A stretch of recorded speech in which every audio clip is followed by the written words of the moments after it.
Which celebrity got cancelled and you genuinely felt bad for them? Love Brendan Fraser always and still, thumbs up, heart. r/save Brendan, he's awesome. I always saw him as the adventure, goofy guy. Until I saw the movie Crash, I was like whoa. Reddit link. What happened to him? He was blackballed after accusing someone in Hollywood of sexual assault. Corey Feldman. He was the first who told everyone what was really going on with child actors in Hollywood and no one listened. Barbara Walters yelled at him for exposing it. Barbara Walters should have been cancelled for that crap. What a garbage human, blaming the victim of child sexual abuse. She didn't even just accuse him of lying, she framed it as he should cover it up to protect the perpetrators so their careers don't take a hit. Barbara Walters should have been cancelled for that crap. It's not too late. Can you get someone cancelled from a nursing home? With Jimmy Savile here in England, he got flamed for being a nonce right after he died, so it's definitely possible whether alive or dead. Brendan Fraser. The man was groped by Hollywood exec Philip Burke and spoke out about it long before #MeToo. They instantly cancelled him and we never got to see him again till only recently. His mom also passed away shortly after he got sexually assaulted. Read an interview of his not long ago and he's also really banged up from doing a lot of his own stunts. Ahmed Best played Jar Jar Binks and nearly killed himself over how hated the character was. Edit. Here's a video where Ahmed talks about his experience. I found it quite moving. YouTube link. I saw a video where he talked about that. It's horrible how he was treated for simply doing his job. I enjoyed his character as someone who grew up with the prequels. My boy Brendan Fraser got blacklisted after being molested by a higher-up in the movie industry. Wife divorced him, taking his money too. After all the joy that man has brought us, he got the short crap-covered side of the stick.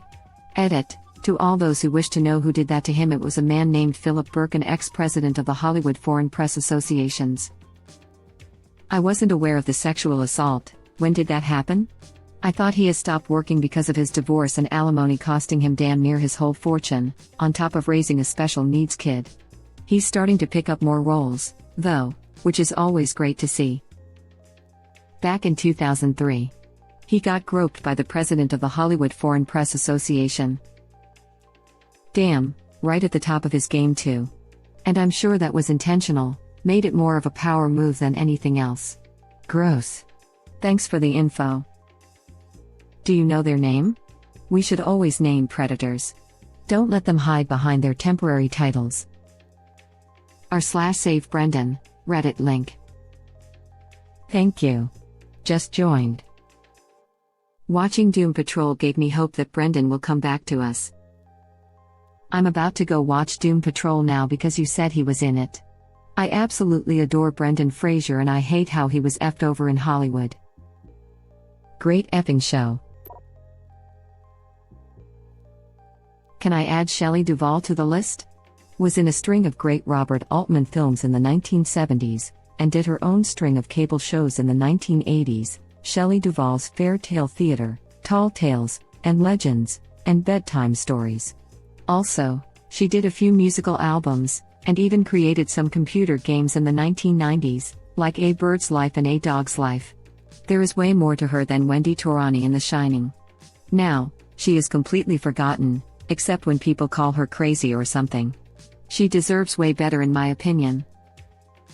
How could you forget one of her most iconic roles as Olive Oyl in Popeye? Amanda Bynes.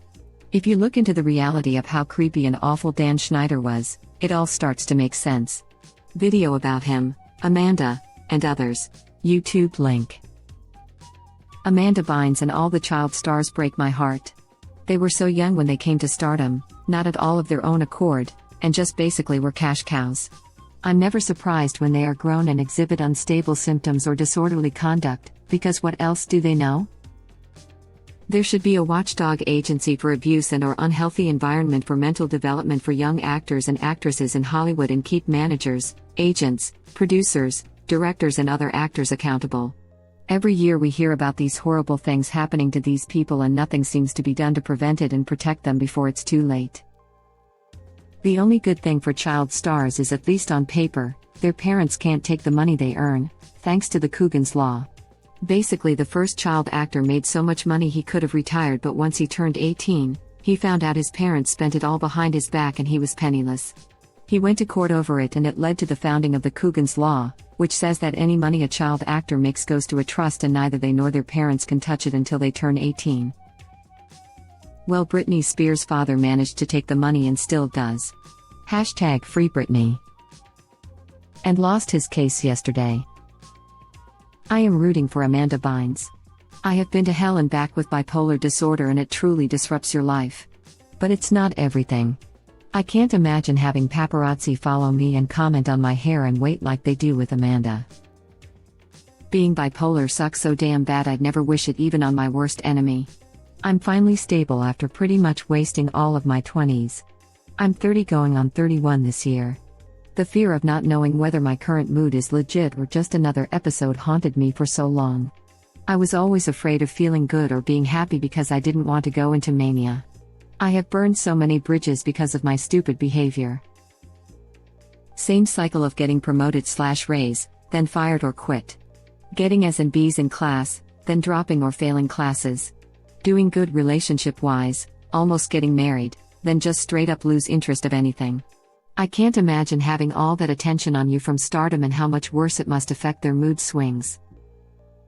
I feel like she's in a situation a lot like Britney Spears is. I feel so bad for her and I really hope that she gets help she needs. Hayden Christensen did nothing wrong. No actor should be maligned for decisions made by the writers and director. Web link. The same goes for Jake Lloyd, who played young Anakin.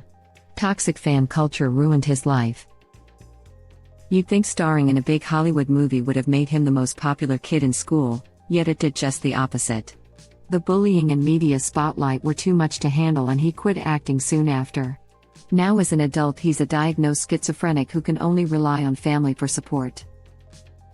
Star Wars fans are the effing worst.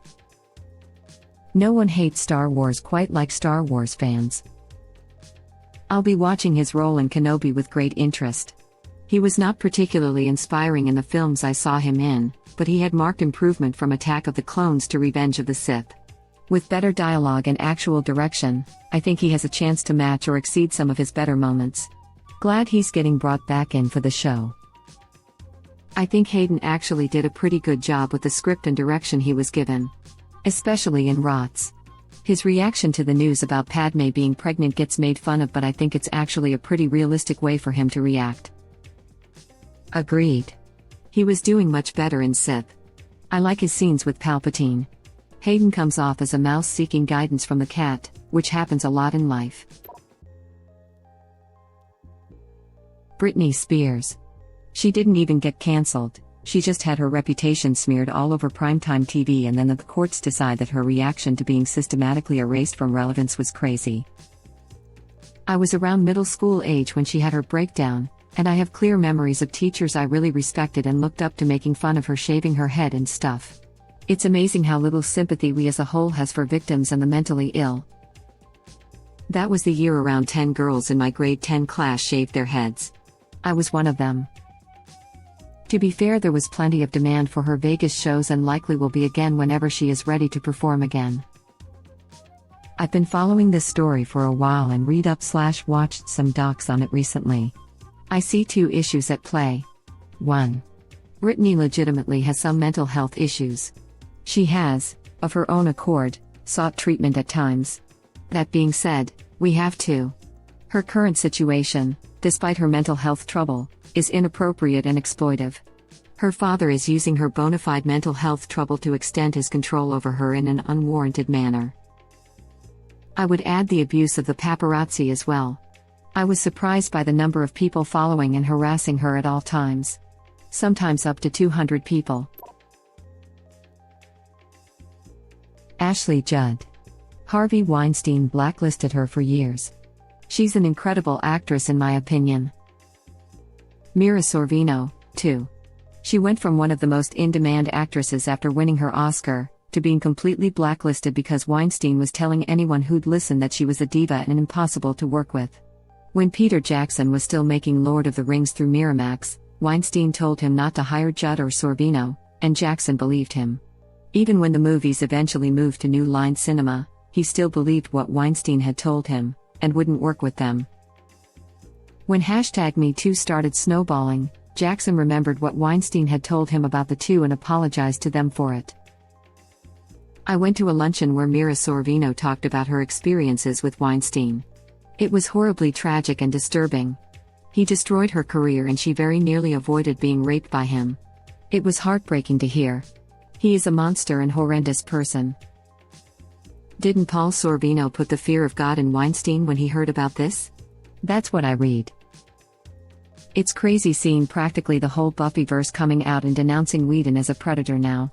It'll be interesting to see if the Firefly crew also comes forward. I think you mean Ashley Judd. Naomi Judd is her mom. Apparently she's in the ICU right now because she broke her leg in the Congo. She really broke it, too. As in, they had to work to save it. She tripped over a tree root in Costa Rica in the Congo and shattered it in 4 places. Nerve damage too. Edit, was off by a little bit. A Congo rainforest in Africa. She volunteers twice every year. Winona Ryder. That feels like one of the first big cancels of the internet age. Glad she was able to rebound with Stranger Things. I love how tame stealing sounds when people are getting accused of rape left and right. This is a good one. Glad she's uncancelled. Steve Cooley, LA County DA, putting like a dozen detectives and attorneys on her shoplifting case while rapes and murders were going unsolved right and left was such a farce. Right, the 90s OOs feel weird at what was considered horrific behavior at the time. I remember talking about it with my mom when I was a kid and thinking, well, I guess stealing is bad, but honestly it seems people should have been asking more why she felt the need to, probably would have gotten some crap straight. I was just talking to someone about how insane it was that she got cancelled for being caught stealing. Yes, it's a crime, and she should have received some kind of disciplinary action, but I think she was in a dark place mentally. I also feel like as far as crime or bad behavior goes, it wasn't like she was smashing hotel rooms or assaulting people or anything like that. I just always felt like they saw a mentally ill and fragile woman in Hollywood and wanted us all to think it was vile for some reason. Not to go all pop psych here, but I think the public perceived that it was a mental health issue, since she was so rich and didn't need to steal, and that's precisely why she was ostracized. We're not great now, but society back in the 90s was much worse about dealing with any kind of mental health problems. Just look at Britney. Paul Reubens, aka Pee Wee Herman. He had a reputation of being kind of a stuck-up butthole when the Pee Wee character shot to fame, but not really any better or worse than other famous folks. He got cancelled because he was arrested for public indecency. He was caught masturbating in an adult theater. Aside from the undercover cop who caught him, he was alone, and it was a normal adult pornography film. But the industry and media acted like he'd been caught with child porn or had raped someone. He's made a bit of a comeback recently though. I think people finally realized that in the grand scheme of sex crimes, jerking it by yourself in a porn theater is nothing at all. I saw his Pee Wee revival on Broadway several years ago and enjoyed it, and I've seen him on a lot of the celebrity game shows on TV recently. Paul Reubens was great in Reno 911. Small part but fantastic. Also, I've never been to an adult movie theater, but if I did go, then I'd expect to see a lot of people with their dicks out. His and Dangle's exchanges were great. Dangle, do you need a throat lozenge or something? Reubens. Raspy voice, no, it's just a flare-up. I'll be fine. Dangle, I have one and I'd wish you take it. Reubens. As he takes it and puts it in his pocket, I'll save it for later. Dangle, so you're just going to take it and not even use it. Reubens, your wish has been granted. That one was always weird as crap, too, because Pee Wee Herman was originally intended to be a perverted parody of a kids' show. Like if you look up the original HBO special from the stage show, it's full of adult humor. If they'd kept it like that, no one would have given a crap. But because they took it out of satire and made it an actual kids show, it was a scandal. That special was amazing. To this day I ask people if they have a license to sell hot dogs when their zipper is down. I never knew that, but it makes sense. I watched Pee Wee Herman's Big Adventure on DVD when I was about 10 years after his show was off the air, and I was under the impression that it was an adult's movie that was purposely made to be campy and ridiculous, and not a serious kids' movie. Large Marge scared the crap out of me as a kid. Doesn't everybody jerk off in a porn theater? Honestly, wouldn't it be weirder not to? Now I'm just picturing someone watching a porno casually with a bag of popcorn like they're watching a mainstream blockbuster at a regular movie theater, and it's both hilarious and disturbing at the same time. Taxi Driver, 1976. Oh, I came for the story, a effing weirdo. Oh, I came to the story, a completely normal dude. Oh wow. I was like 7 when that happened and was always told he exposed himself to a kid. She isn't full-on cancelled, but what Kesha went through was so messed up. Not only was she abused, but her abuser was part of the record label and she wasn't able to leave her contract. Came here to say exactly this. I didn't particularly care for her material, but the minute she steps up to get away from abusers, the whole world just wrote her off. I didn't care for Kesha's old material much, if at all, but the album she made right after she was able to record again is fantastic, in my opinion. She posted a selfie with no makeup and I instantly felt so bad. The amount of makeup she's had to wear to cover up all those freckles. Her record label created this persona for her and completely ruined her reputation because they thought her being super sexualized, alcoholic party girl was more marketable than the fact that she is talented as F. And she's so beautiful with those freckles. Absolutely stunning. I hope she's doing better. Thank you for watching. Please subscribe to be the first to know about Red Rabbit Reader's new videos. If you like our videos, please like them on YouTube and share them with your friends. We welcome your comments below. Press to start another of our videos.